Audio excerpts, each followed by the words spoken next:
If Donald Trump wins, what will be the fate of NATO, Ukraine, and Middle East? This is the question we are going to answer today.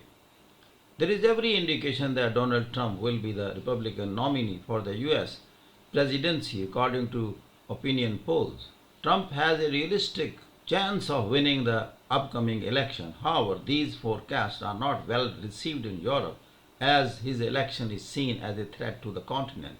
A paper by the European Council on Foreign Relations has highlighted the global consequences of Trump's potential re-election, including the possible stagnation of NATO and closer ties with Putin. During his first term, Trump often threatened to withdraw from NATO.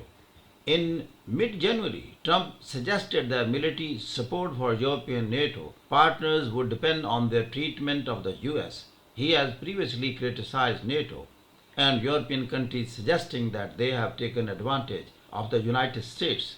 In 2019, he even compared European treatment to that of China.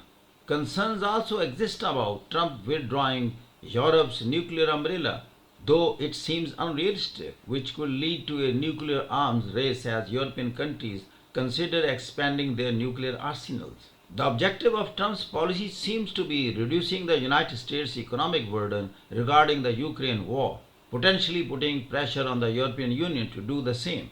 If the war continues, all parties involved, including Russia, Europe, the United States, and Ukraine, will face significant losses, with Ukrainians bearing the maximum both in life and property. There is a likelihood that the war may end with an agreement similar to the Minsk II agreement, as Mr. Trump, on a question regarding winning the Ukraine war, he said that he will get it settled. Such an outcome could facilitate the European purchase of Russian gas and the reopening of the Nord Stream 2 for Germany, reviving the stagnant economies of both Europe and Russia. However, continued sanctions on Russia could further affect the already troubled European economy. With Trump's presidency, the situation in the Middle East might ease as Trump previously proposed a two-state solution for Palestine. This could lead to renewed negotiation between Israel and Mahmoud Abbas, supported by surrounding Arab kingdoms. The initiative to launch IMEC, affected by the recent Hamas-Israel war, could also be reactivated. The chances of Russian or Chinese communist expansion into Europe are now lower.